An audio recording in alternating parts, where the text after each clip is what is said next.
Everyone knows that feeling, wanting to experience more stories, but struggling to find the time. That's where Audible changes everything. With over 1 million audiobooks and Audible originals, there's a story waiting to spark anyone's imagination. Take The Paris Apartment by Lucy Foley, the gripping psychological thriller that's keeping listeners on the edge of their seats. Imagine unraveling its mysteries during your morning commute, or losing yourself in its twists and turns while doing household chores. That's the magic of Audible. It transforms daily routines into opportunities for thrilling discoveries. The best part? Members get access to thousands of included titles, with new content added regularly. From bestsellers to hidden gems, every genre imaginable is at their fingertips. And with one easy-to-use app, switching between favorites or discovering new passions has never been simpler. There's more to imagine when you listen. Start a free 30-day Audible trial and get your first audiobook free at audible.com/Wondery. That's audible.com/Wondery. Now it's time for Inspirational Women and my guest, Michelle Massey, who has a great work as the camp director for Camp Sparkle, which is one of the great support programs offered by Cancer Pathways. This wonderful nonprofit provides a list of great support programs for persons touched by cancer, and this special camp for kids and teens happens each summer here in our state, and we're so lucky. Michelle Massey, good morning, and thank you so greatly for being with us this morning. Thank you for having me, Kate. It's a pleasure to speak with you. I am so grateful. You are here, I know, to bring us a lot of joy, maybe some tears, which is fine too, but I think a lot of joy because we're going to talk about something that really is phenomenal, Camp Sparkle. Even the word sounds joyful. Sparkly, right? Yes, exactly. Sparkle, and I love Camp Sparkle, so I am happy to talk about camp and answer any questions. Well, then tell us, how long have you been involved with Camp Sparkle? I have been involved with Camp Sparkle, over 15 years. It's been a long time because we started our first Camp Sparkle in 2004, and it's now grown into 6 different weeks of camp. So it's been a long time. So you've been with this since the inception? Yes. I was there with the first camp, and it just grew and grew, and it's wonderful. And now we have junior counselors and camp counselors and 6 different weeks and a virtual camp, and it's quite special. It's sparkly. That's why it's Camp Sparkle. And who cannot love sparkles? They just make you feel good, and everything is bright and light, correct? Absolutely. And Sparkle was Gilda Radner's dog, and Cancer Pathways was originally Gilda's Club Seattle after Gilda Radner. And Gilda felt that Sparkle, her beloved dog, was such a great source of support through her cancer that we name it Camp Sparkle. And I'm crazy dog mom anyway, so naming it after Gilda's dog is the best fit, and it truly is sparkly.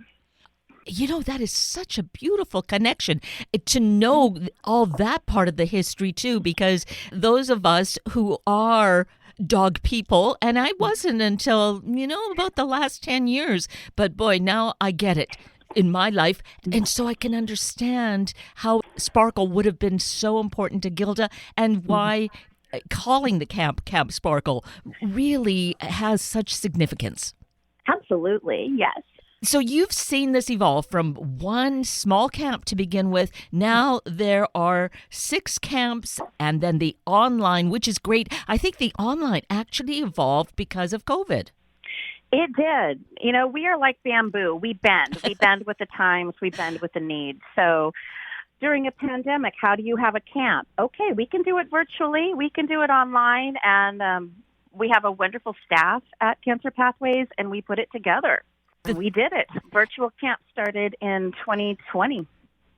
Totally makes sense. That was the year the world shifted. And in this sense, this was a very positive shift to allow campers, because I know that even now there must be children who cannot go into public spaces. So having the virtual camp is really such a blessing, such a gift. It really is. And it gives people a choice. So whereas before they didn't have the choice. Now they have the choice. If they want to do in person, they can. If they want it to be virtual, they can. They have that option. And then people from other states. So we have kids from all over the country that join Camp Sparkle virtually, and that is a true blessing and a gift. And we are very grateful to be able to serve those kiddos. And is Camp Sparkle actually extending to other states physically? No, not at this time, Okay. no, but we did expand to Spokane, Washington. This is our first year we're in Eastern Washington and Spokane. Oh, wow. So isn't this great? The evolving just continues. It's just this real living organism. Yes, yes. Yes, I bet they are thrilled in Spokane to have it available. Otherwise, they might have needed to travel, or maybe they do it virtually. But to have it in their own community is just phenomenal. Absolutely. And we're almost full in Spokane, so it shows that there's a need, that they definitely have a population of children who want this service. So we are more than happy to help. Well, and that's the down or the not so appealing side of it is the fact, the need. Like it or not, life means that cancer still is among us. You know, much as we're doing what we can with research and working toward it, it exists, and it's just so crushing when it's young children that are affected. Yes, absolutely, absolutely. Well, Camp Sparkle, we come from an empowerment-based approach or kind of accountability-based approach. So a lot of what we talk about is how to deal with challenging situations. Cancer is definitely part of it, but it extends to dealing with other things in life, because this is only one challenge for many kids. So they have lots of challenges in their life. They're just learning how to cope with it early in their lifespan. But there's going to be other challenges as well, and we hope they will carry, this kind of empowerment or accountability of what do I have to work with? What can I do for myself to help myself in this situation, no matter what the situation is? So hopefully they can carry that in the future to other things other than cancer. Absolutely. And in that sense, again, what an incredible gift to learn this at a young age, because, without kind of adversity, it's sometimes, I could just sail through childhood and not think about how to cope, and to have a place where you're given those techniques and even to have the conversations. Yes. And to connect with others who are going through the same thing. It reduces isolation. And when we reduce isolation, we reduce symptoms of anxiety, depression, PTSD, and we feel confident, right? When we're with our friends, when we're with other people who understand us, we feel understood. We feel like, we can handle whatever the situation is, whether it's cancer or death of a parent or worrying about recurrence. Whatever the situation is, they will be able to handle it because they have this community. They have these other campers and junior counselors and counselors, and we're all together, and we're not going anywhere. So we will stay with our campers as long as they want us. I think it's different today than perhaps in the past when cancer was actually taboo. It was that C word. You just didn't want to talk about it. But I think some of that still probably is present. And even if it's not the taboo, there still is, as you were saying, others may not really understand what the child is going through, whether they're the child is diagnosed or whether a family member is. It all meshes together. It does. It all meshes together. So that's a good point, that we serve all children and teens affected by cancer. So they might have cancer themselves. They might be a survivor of cancer. They might have a parent with cancer or have lost a loved one to cancer, because we stay with our kids. We stay with our members as long as they want us. And some of the junior counselors and counselors were campers. And they just grew up, bless them, and they come back. So we offer that support, that community for as long as they want. And that could be 6 months, that could be 6 years. And maybe even more because, they've been going to camp for a number of years and then they come back as a counselor. I mean, it could be a lot of years. And I think that speaks to the value that they have found there. It's been nice, Kate, to kind of watch them grow up. And I mean, we have counselors now that I worked with when they were 5 years old. And, we have this camaraderie, this relationship, this professional relationship that I think is pretty unique. And it's nice to watch them kind of evolve because, cancer affects people at different milestones, right? So now at 5 years old was one time, and now at 16 years old, they're still dealing with certain things related to cancer, but it just looks a little different. But then they come back as a counselor and remember that they are part of a community that's here for them. And obviously, one of the things they learned is how that connection is so invaluable, and they want to give back and keep supporting others. Absolutely. And it's quite the magic. I wish I could figure out a way to show the magic of camp, kind of what happens when a junior counselor or counselor is talking to a camper. And it's very subtle, and it can just be a conversation, and they connect on something very emotional, and it could just be, a 2-second conversation, but they feel so heard and valued and listened to in that moment that right there is the magic. Oh, that is lovely. It is. That is, again, invaluable is the term that comes to mind, because you can't quantify that, and it's just what a difference it makes in a person's spirit and just who they are as a person. Yes, yeah, absolutely. So this is camp is 5 days long? Yes, it's Monday through Friday, 9:30 to 4 p.m., so it's a day camp, and we provide all food and snacks, and, of course, we make arrangements for dietary restrictions, and the kids don't have to worry about bringing anything. They just show up and have fun. That is so great. And so all of this is provided. And because there are so many challenges, one of the things about Camp Sparkle, which is part of Cancer Pathways, is that it is free to these children. Yes, Cancer Pathways works really hard with grants and donations to provide Camp Sparkle free of charge for all of our kids. But free is very expensive. Yes, exactly. Free is not without any cost, and expensive is actually the key. And that's the thing, is that as we see what goes on and what we hear in the stories, and last year I had the great privilege of attending the gala and seeing the children on the runway just being their just charming, a kind of audacious selves. To see that kind of joy that comes from the way that they are supported. Yes, we need to be the support that allows this to happen for these children and for their families.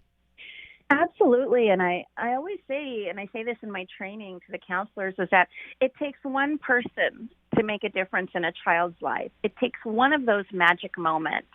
And you might change a complete trajectory of the way that a child is going. So that is so valuable. Then you can actually see it, how they're doing, how they're processing, how vulnerable they are, and then being safe in that vulnerability. And that can change. That can change a child. It can change the way they view themselves, their ability to handle cancer, and their ability to connect with others. And again, we get to that situation of calling it invaluable, that this makes such a difference. And you can see this multiplied time after time after time, to whatever degree it is, but it's really important for that each individual. Yes, right? yes, absolutely. Yeah.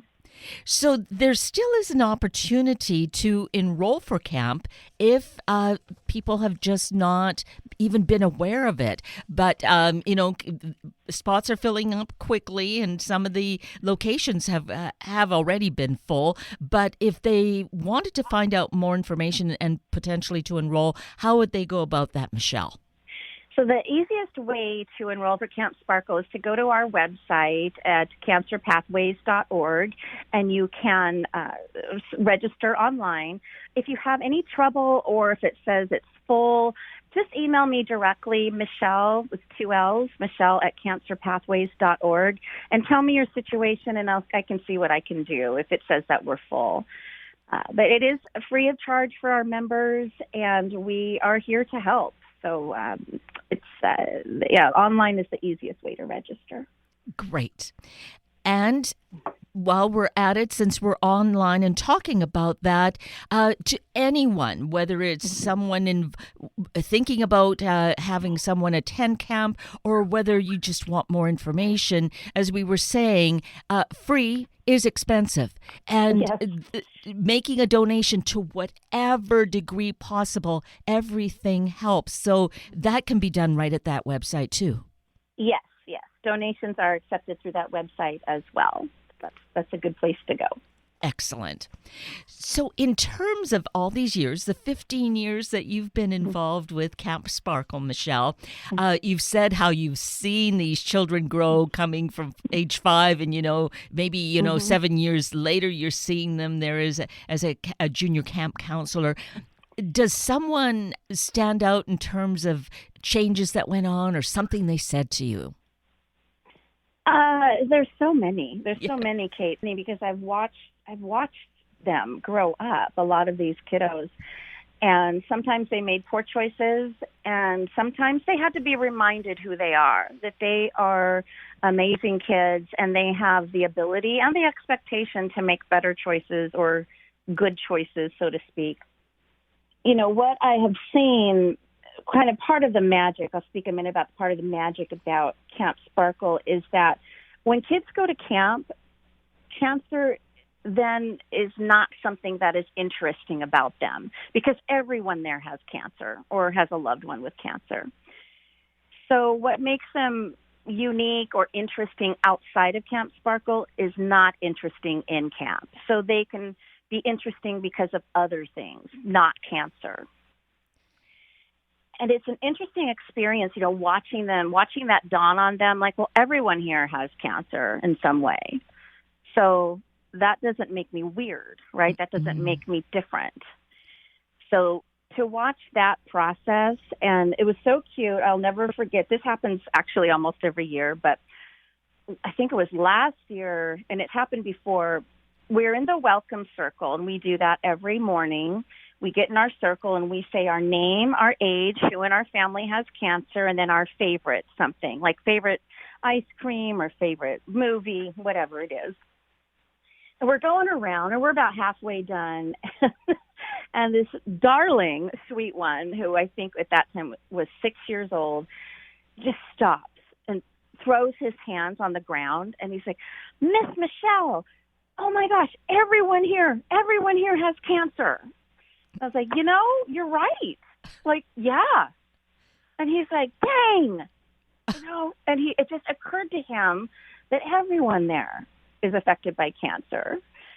And he was so sweet and so cute. And he just feels welcomed and valued, but nobody's making that interesting, right? It's not interesting. It's that he is interesting because he's a sweet, fabulous young person, not because he has cancer. Yes. Oh, that is so beautiful. And to be at such a young age and have that dawn on you that there's many parts to me and other things than this thing that's, whether it's this child or it's a family member that's impacted and it makes their life just go wonky. There's more that goes on, and that to give them that opportunity to search and become aware. Wow, that's incredible. Yes, that's the magic, and it usually happens. Like once a camp, someone does that, and they're usually kind of the young ones because it hasn't occurred to them necessarily that other kids are experiencing cancer because they don't really talk about it at school. No, and it just really isn't talked about anywhere else. Right. And if kids if cancer in their family is interesting, welcome, fine, great, cool. But we also recognize other aspects of their life, and it's not something to be shameful of or never anything to be embarrassed of. But we welcome kids with whatever emotional state they are in. But it's so cute to see them so excited. They love camp. They love coming to camp. But to see them figure out that everyone there is experiencing cancer, and they just get so excited at that. Oh, that's great because there's a lot of negativity, obviously, around cancer. We don't even have to give that a second thought. But then to discover that there is more in our life and to be able to put that aside and make connections with others just as kiddo to kiddo. Right. And to allow yourself to feel more than one thing at once.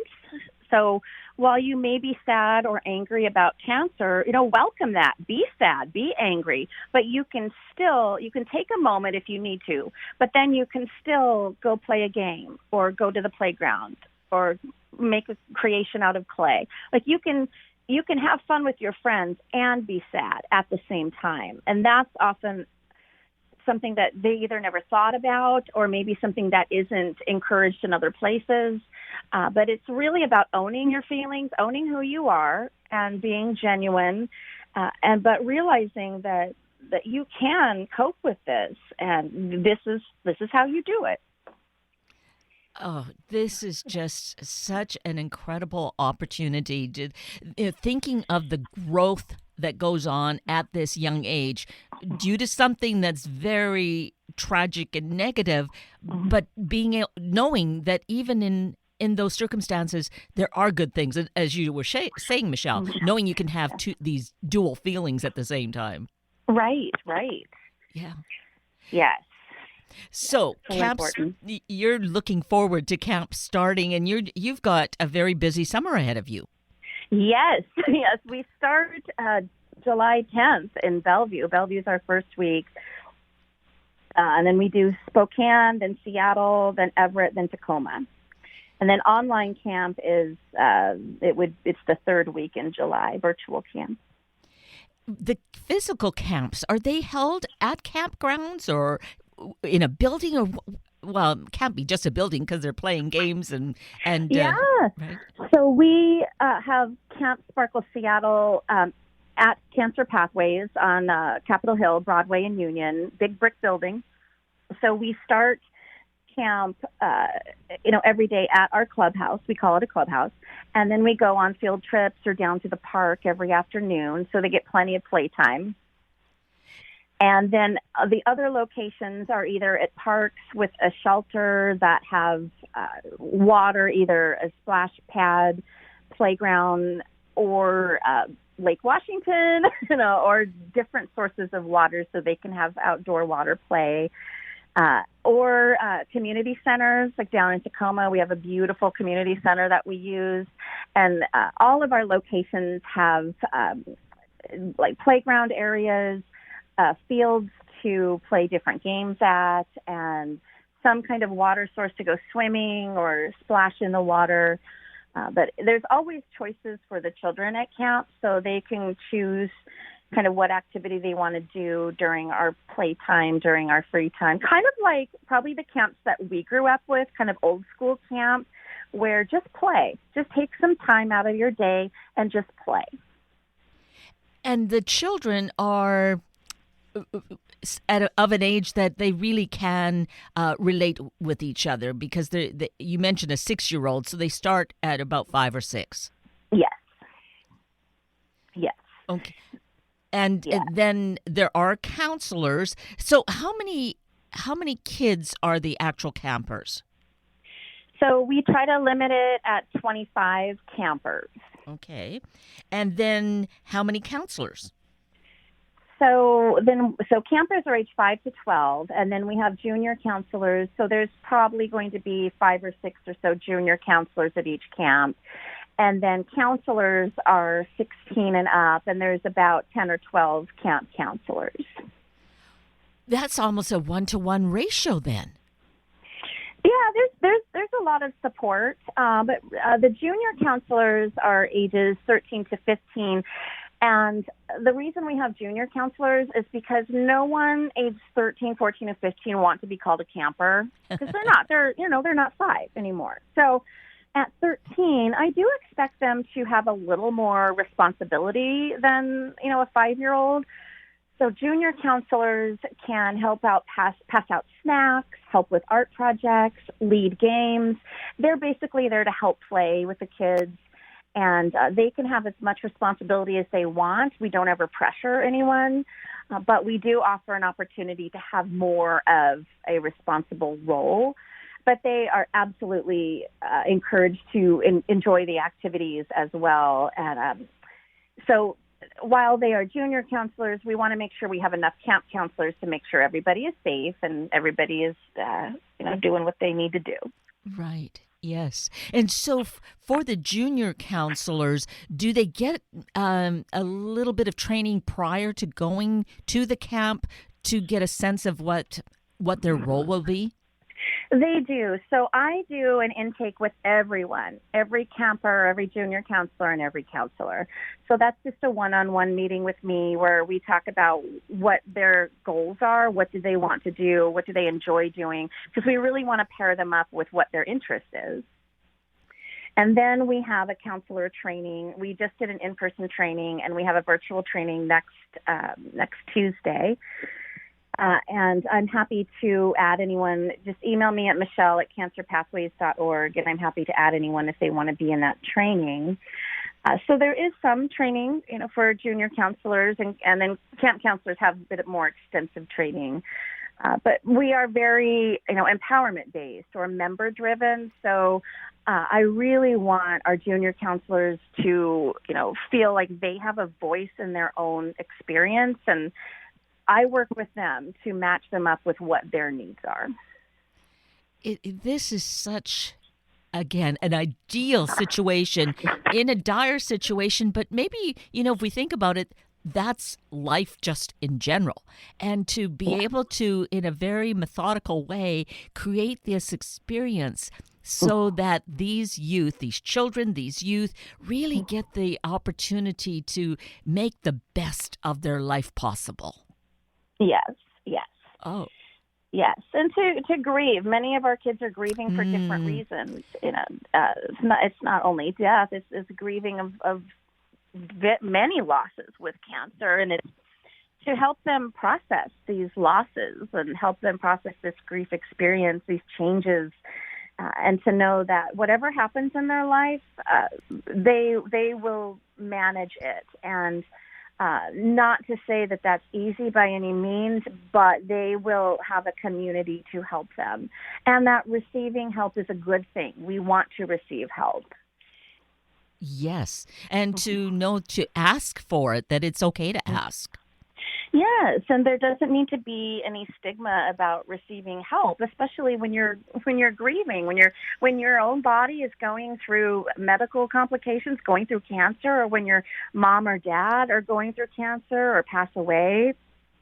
That is the time. That is the time to pull in those resources, and that's one thing we teach, and that we need to be accountable for ourselves, and that is including asking for help when you need it and receiving that help.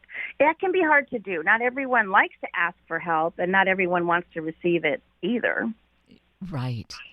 But to know that it's there, maybe it's not the time this year for them, but that certainly plants seeds that make them want to come back again next year, and all of a sudden they're a different person and ready to grow some more, right?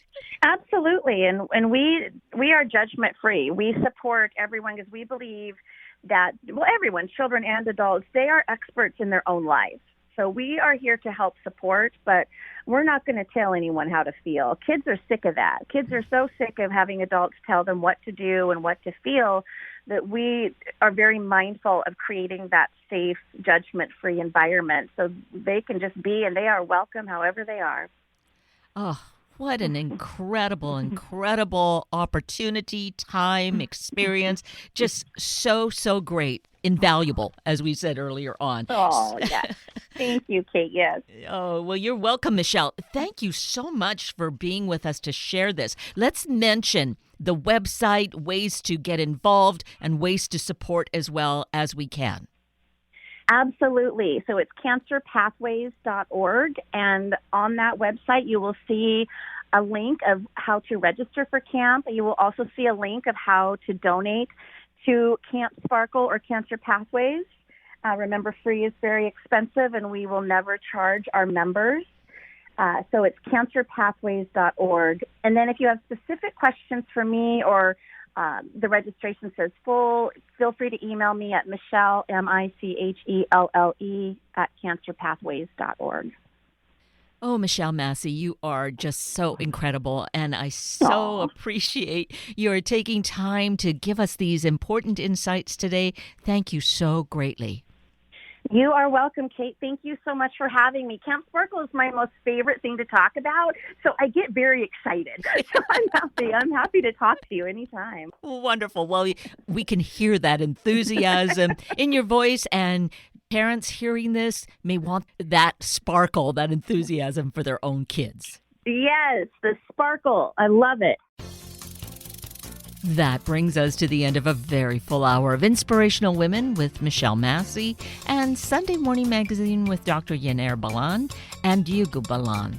I'm Kate Daniels, your host, and I greatly appreciate you sharing this hour with me and these special guests. For details you might have missed or information you'd like to know, please just send me an email, kated@warm1069.com, and I will get right back to you.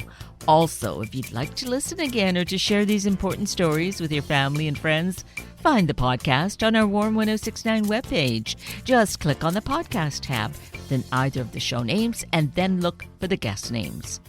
I now wish you and your family a day of finding the empowerment in self-awareness and growth. Have a week of the same, and then please plan to join me again next weekend for another hour of Sunday Morning Magazine and Inspirational Women on Warm 1069. Good morning.